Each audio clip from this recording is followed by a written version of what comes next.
بسم اللہ الرحمن الرحیم۔ السلام علیکم ورحمۃ اللہ وبرکاتہ۔ ناظرین، ہمارے چینل کو سبسکرائب کر دیجئے، بیل آئیکن کو دبا دیجئے۔ ناظرین، جب سے لاک ڈاؤن لگا ہے ہمارے ملک کے مدارس کی بڑی بری حالت ہے۔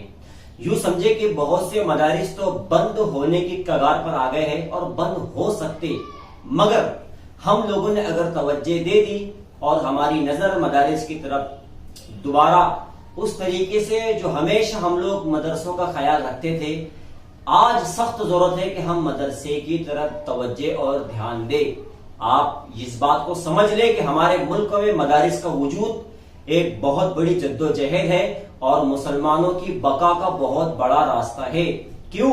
اس لیے کہ 1857 میں یوں سمجھے کہ مسلمانوں کی حکومت مکمل طور پر ملک میں ختم ہو گئی تھی، مگر اس وقت علماء اکرام نے ملکوں میں مسلمانوں کی بقا کے لیے، ان کے حوصلے کے لیے، طاقت اور قوت کے لیے مدارس کا قیام عمل میں لایا اور پورے ملک میں جگہ جگہ پر مدارس کا وجود لایا اور مدرسے قائم کیے۔ آج انہی علماء کی جدوجہد اور محنتوں سے اس ملک میں ایمان اور اسلام اور علماء اور مدارس اور دین کے قلعے محفوظ ہے، دین اور ایمان محفوظ ہے۔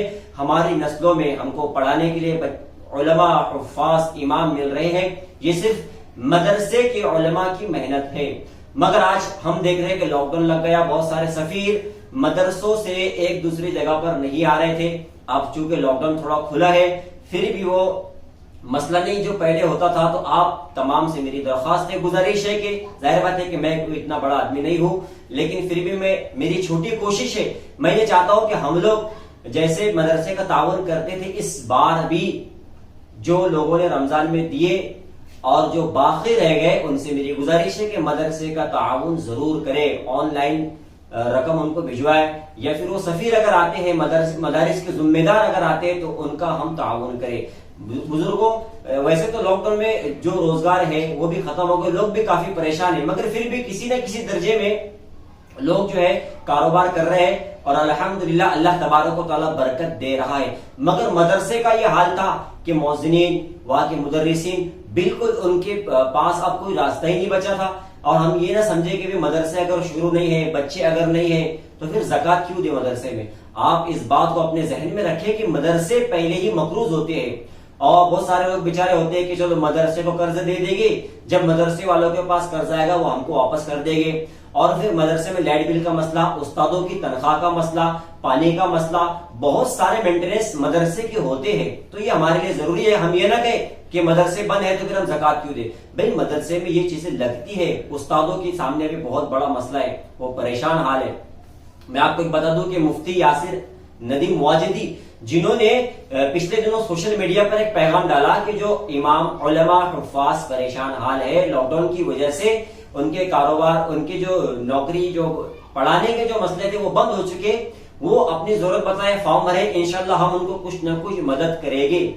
تو صرف علماء کے، اماموں کے، حفاظوں کے صرف 1.5 دن میں 4000 فارم بھر کر ان کے پاس جمع ہو گئے۔ تو آپ سوچیں کہ ہمارے ملک کے علماء کی، مدرسے کے معلمین کی، مدرسین کی کتنی بری حالت ہے۔